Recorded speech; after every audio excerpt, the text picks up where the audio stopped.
So hello and welcome. In this video we will learn the derivation of the expression for magnetic field at a point on the axis of a current carrying circular coil. Right? So this is magnetic field at a point on the axis of a current carrying circular coil.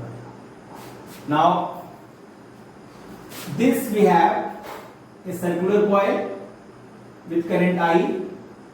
O is the center, A is radius, and R is the distance between O to point P, where we have to find out magnetic field due to this current carrying. Applying Biot-Savart law. Biot-Savart law is dB is equal to mu naught by 4 pi I dl sin theta by r square. Right? So we have to apply this. So in the previous lesson, we have applied Biot-Savart law for a current carrying circular coil, but the point was at the center. Now come to this point.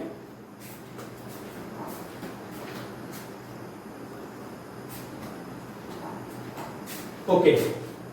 For the application of Biot-Savart law, we have to imagine a small element dl, and the line joining the middle point of dl to point P is x. Now the angle theta we know. Theta is not shown in the diagram, but actually it is 90 degree. So if you take this circular part, and this is dl and this is your x. So this dl and x is perpendicular. So theta is pi by 2 here, but actually it is not shown in the diagram. So for that we have to draw a 3D diagram, not possible to draw here.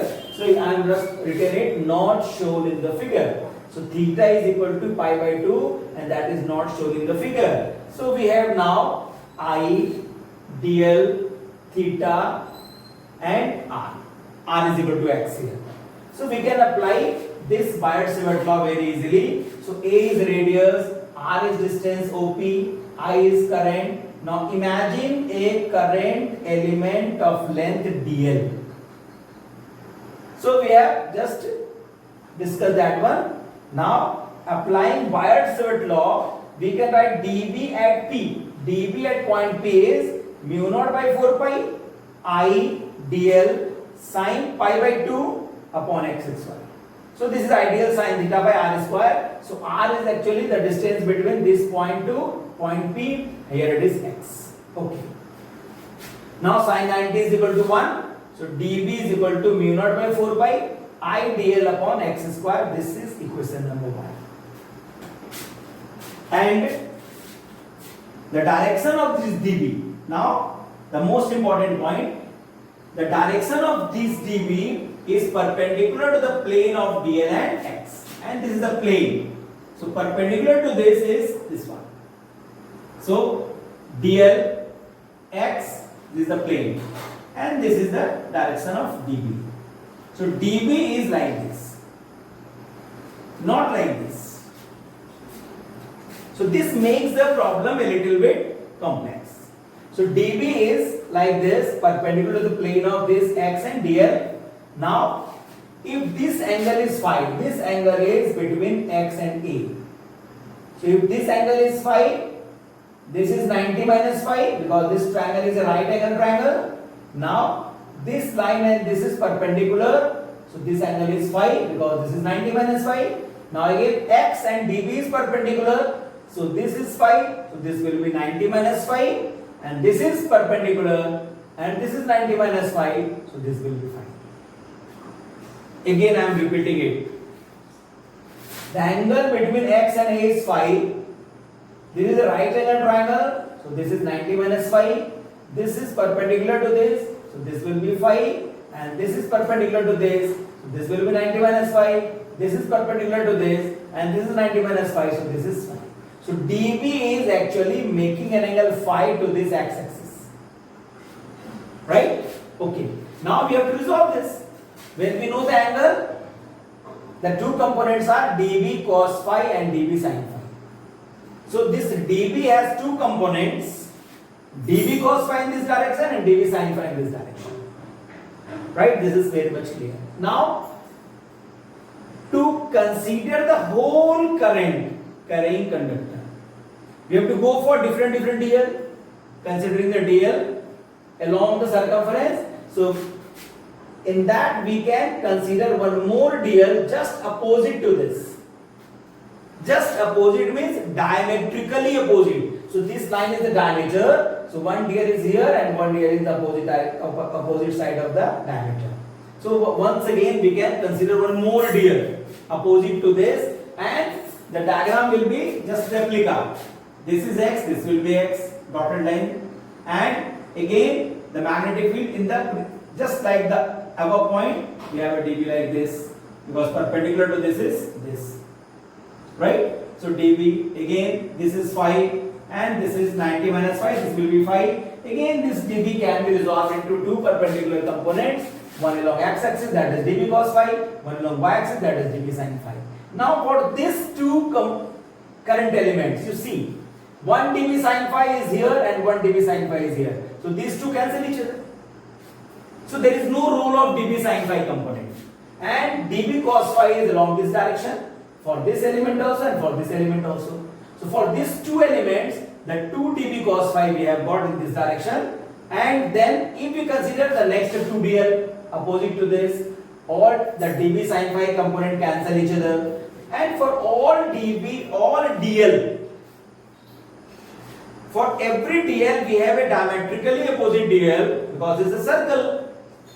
So for every dl there is a dl for this, for this, for this, for this, everywhere. So this dl has dB sin phi components, and for every dB sin phi component there is a dB sin phi component. For every dB sin phi component there is a dB sin phi component, and all cancel each other. So all dB sin phi components cancel each other, and magnetic field at point P, and because of dB cos phi, dB cos phi, dB cos phi, dB cos phi. So all dB cos phi we have to consider to get the total. So we have to integrate actually this dB cos phi component. So it is written here, all dB sin phi components cancel each other, and magnetic field at P will be because of all dB cos phi components. So we have to add all dB cos phi, means we have to integrate dB cos phi within the limits 0 to 2 pi a to get the total. So to get the total B, dB cos phi is to be integrated within the limit 0 to 2 pi a. Now put the value of dB from question number 1, mu naught by 4 pi ideal upon x square. So mu naught by 4 pi ideal upon x square cos phi. Now we have to find out the value of x and cos phi by using geometry of the figure. So this is a right angle triangle. So we can apply Pythagoras theorem. So x square is equal to a square plus r square. So x square is equal to a square plus r square, or r square plus a square. So x is equal to under root r square plus a square. So this gives the value of x. Now in this right angle triangle, if we write cos phi, so for this angle, this will be perpendicular, this is base and this is hypotenuse. So cos phi is equal to a upon x. So cos phi is equal to a upon x, so a upon r square plus a square under root. X we know from here. Okay, now substitute these two, x and cos phi here. So mu naught by 4 pi ideal upon x square, r square plus a square. This is the value of x square, and cos phi a upon r square plus a square to the power 1 by 2, that is root. Okay, this is the value of cos phi. Now if we observe this carefully, then mu naught by 4 pi I r square plus a square, r square plus a square 1 by 2 a, everything is constant except this dl. So we have to integrate only this dl within the limit 0 to 2 pi a, and everything is outside. So mu naught by 4 pi I a, and the denominator is r square plus a square, r square plus a square to the power 1 by 2. The total power will be 3 by 2. So mu naught by 4 pi I a upon r square plus a square to the power 3 by 2 dl 0 to 2 pi a integration. Okay. Now solve this. The value of this is 2 pi a. So put the value 2 pi a. So 2 pi cancel this 4 pi by 2. Mu naught by 2 I a into a. So I a square upon r square plus a square to the power 3 by 2. This gives you the expression for magnetic field at the point P because of this current carrying conductor. So if n is number of turns, suppose we have 5 number of turns, so that will be 5 times more. We have 10 number of turns, 10 times more. So the value of n should be small. So for a small value of n, this will be multiplied by n. So the magnetic field is equal to mu naught by 2 n I a square upon r square plus a square to the power 3 by 2. So this is magnetic field at this time P. Okay, now suppose a special case we can consider. Suppose this point P is at the center, then this r will be 0. So substituting the value of r as 0, we can get the expression for the center. So special case, if P is at the center, r equal to 0, so P is equal to mu naught by 2 I a square upon a cube, because when we put 0 here, r equal to 0, then a square to the power 3 by 2, and that gives a cube. So a square a cube cancel, the value is b is equal to mu naught by 2 I upon a. So and from this two, if you compare this to this is very much clear. The b at the center is more or maximum than b at any point on the axis, because here everything is constant. Here there is a variable r in the denominator side, so the value of b depends on this r. As value of r increases, b decreases. So if you are moving away from this point, the magnetic field gradually decreases, and if we moving toward the center, the magnetic field gradually increases, and at the center the value becomes maximum. So maximum value is at the center. This also you should remember. So far as the current carrying coil is concerned, here the magnetic field is maximum, then you should say at the center.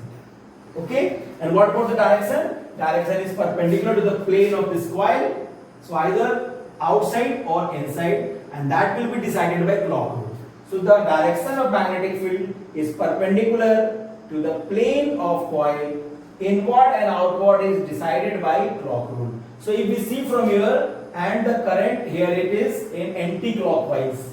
So if the current is anti-clockwise, north pole will be made, and north pole means the direction of lines of force will be outward. And if the current is clockwise, south pole will be made, and the direction of magnetic will be inward, inside. So this decides the direction, and the expressions decide the magnitude of magnetic. So this is all about the derivation, and this derivation is very important for board examination purpose. So practice it many times and remember for examination purpose. And this expression is also useful for solving many numericals. Numericals are very popular so far as this expression is concerned. So that's all for today's class. Have a nice day. Thank you very much.